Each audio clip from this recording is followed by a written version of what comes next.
In this video, we're going to talk about binary.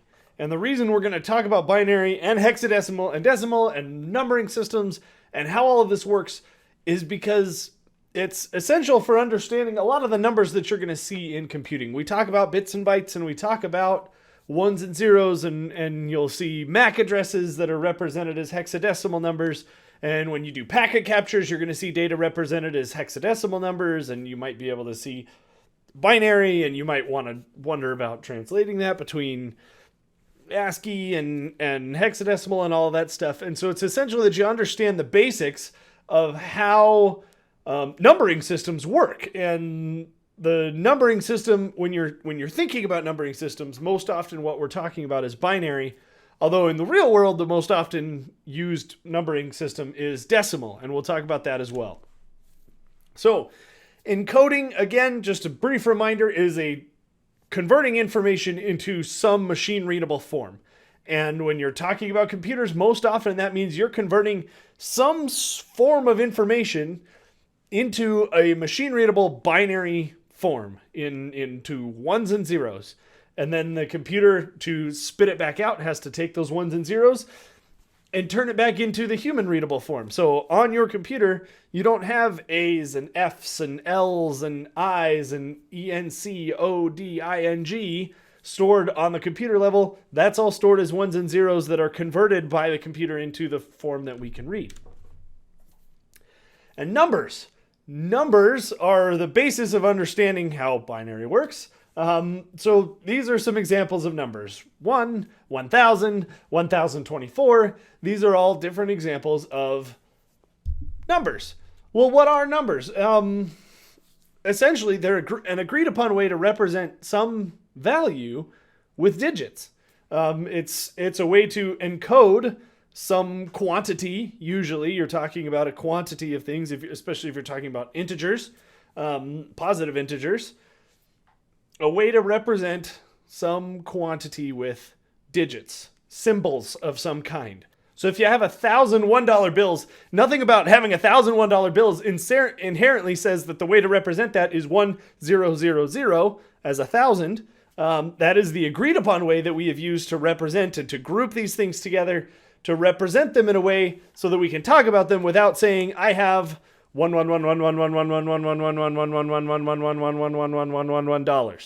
right? So we represent it as, and we group things together in some way. And decimal is one way to do that. There are other ways to do that. There are some civilizations that have used octal numbering system for one. Hexadecimal is another one. Decimal is ours. Binary is the computers.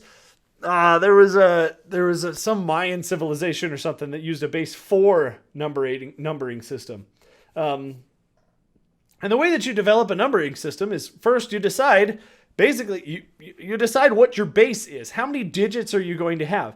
So we'll talk through this with each of the numbering systems that we use. So how many digits will you have? How are you going to represent those digits? What are the symbols that you're going to use to represent those? And then you start counting.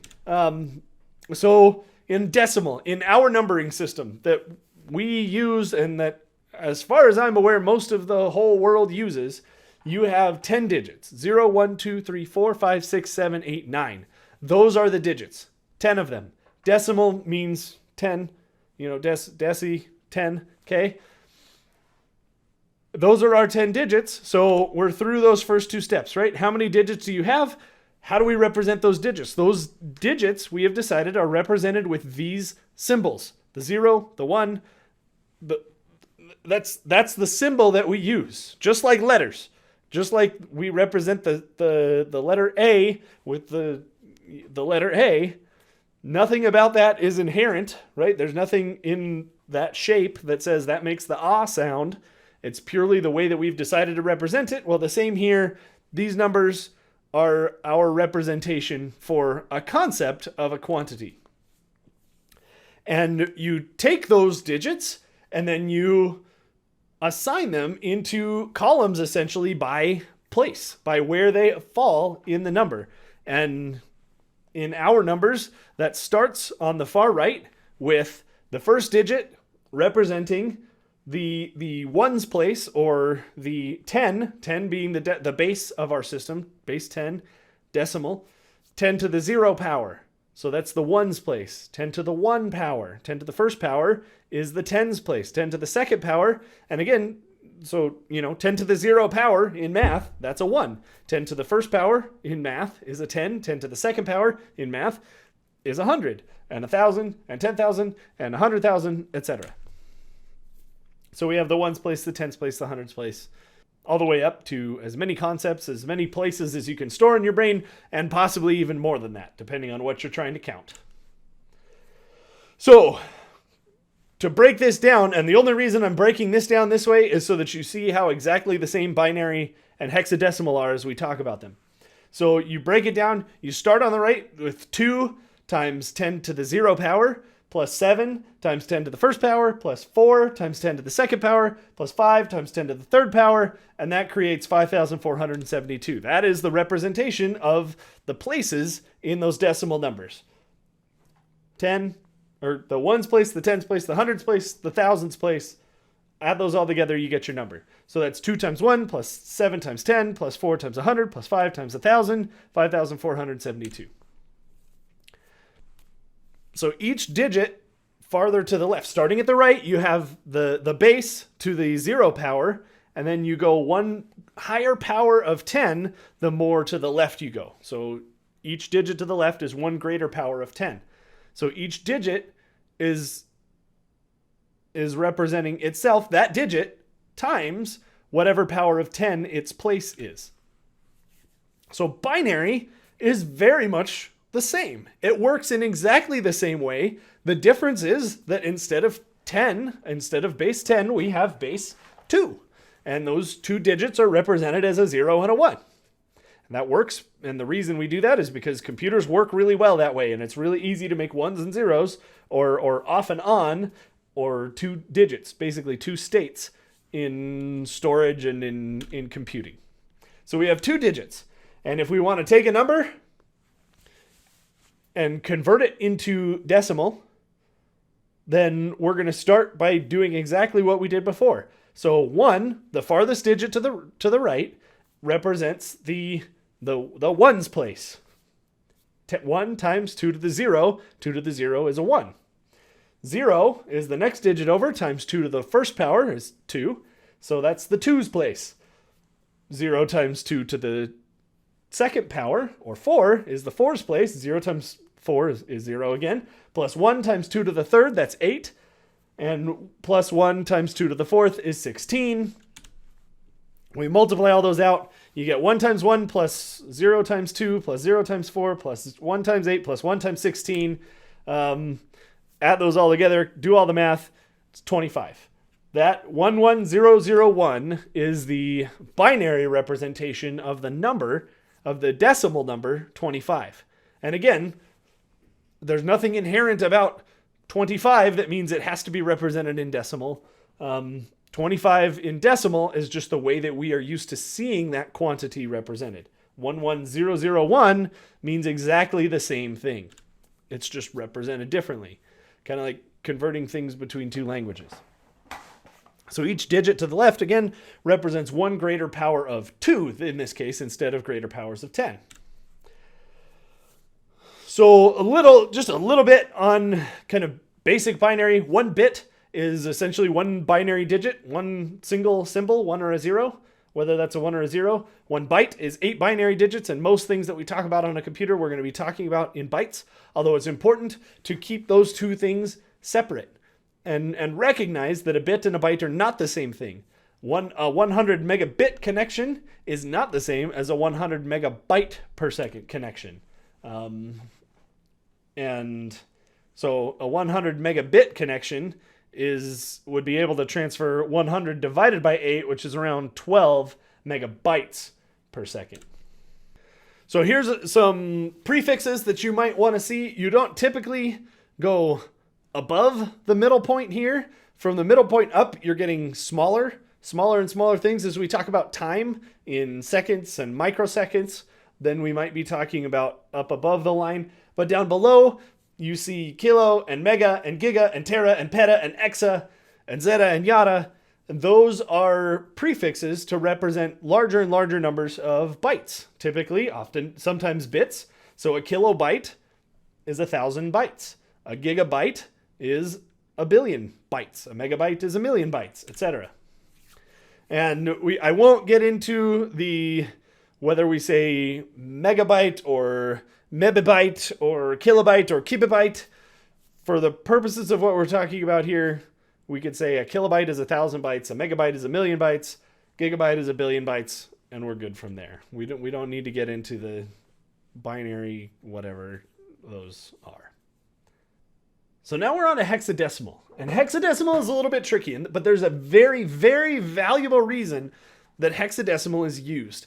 And again, hexadecimal as a base means base 16. There are 16 digits. In base 10, there are 10 digits, 0 through 9. In base 2, in binary, there's 2 digits, 0 through 1. And in hexadecimal, there are 16 digits. And we have decided to represent those digits with the 0 through 9 that you're used to seeing in decimal, plus the first 6 letters of our alphabet, A, B, C, D, E, F, representing the last 6 digits, because the decimal digits only gets us 10 digits. And again, there's nothing inherent about the letter A that means 10, but in hexadecimal, the A does represent 10, the number 10. B represents 11, C is 12, D 13, E 14, and F represents 15, the highest number that you can represent with a single digit in hexadecimal. So why do we use hexadecimal, and why is it so common? Because it's not just because it's confusing and because we like to throw letters around just because it doesn't make sense. The reason that hexadecimal is used is because it's awesome for representing binary data in a lot shorter space. So 16 characters, the 16 characters of hexadecimal, the 16 digits, that represents a half a byte. So you can represent 1 byte as 2 hexadecimal digits. So rather than saying 10011100, you can write 9C and represent the same amount of data, the same binary, in a much smaller space. And that saves screen space and it lets you look at things a lot more and look at a lot more data all at once. And it's just easier to represent. And especially when you're dealing with binary data, whether it's encoded on a computer or being sent across a wire, it's nice to be able to represent a whole bunch of bytes as a hexadecimal digit. Because it's a lot more complicated. We could certainly convert from binary to decimal, but it's not as clean of a mapping. And binary to hexadecimal is a really, really clean, easy mapping. And we'll talk about that translation, the mapping between binary and hexadecimal in just a minute. So if you look at a hexadecimal number, you'll recognize it because it never goes past F. So if you see a whole bunch of characters on the screen that are 0 through F, but you don't see any G's or N's or M's or L's or O's or Z's, then that's a pretty good sign that what you're looking at is something that's represented in hexadecimal. And you're going to do it in the exact same way that we've done all of these other things. So starting at the right, you're going to go with F times 16 to the 0 power. That's 1. 3 times 16 to the first power, which is 16. B times 16 squared, which is 256. And 5 times 16 cubed, which is 4,096. And that gives you, in hexadecimal, 5B3F. Now, B and F in decimal, F represents the number 15 in decimal, and B represents the number 11 in decimal. So 5B3F, sorry, that's an important thing. I can't misspeak there. 5B3F represents the number 23,359. Which is 15 times 1 plus 3 times 16 plus 11 times 256 plus 5 times 4,096 in decimal. So 5B3F is 23,359. And again, each digit to the left, starting at the right, start with the power of 0. Each digit to the left represents 1 greater power of 16, which is the number of digits in hexadecimal. It's a super easy conversion if you're converting a half a byte, 4 bits, aka also known as a nibble. That's a technical term. I didn't make it up. A half a byte is a nibble. 4 binary bits half an octet, half of a byte, can be translated to a single hexadecimal digit. And here's the translation. It's always the same. And so if you're converting a whole bunch of numbers, a whole bunch of bytes, if you take a byte, you cut it in half, and you convert each half of that byte to its digit. So 1011 that we see on the left, look it up in the little table there. 1011 is B. 0111, the second half of that, 0111 is 7. So 10110111, did I get that? I hope I said that right, is B7. The same with the next one and the one after that. So go ahead and pause it here. Take a look at these conversions. Write down some other numbers. See if you can do those conversions as well, because you're going to see these things over and over and over again. You're going to see binary. You're going to see hexadecimal. You're going to probably, at times, not always, but at times you might want to convert that into a decimal representation, depending on what numbers we're looking at.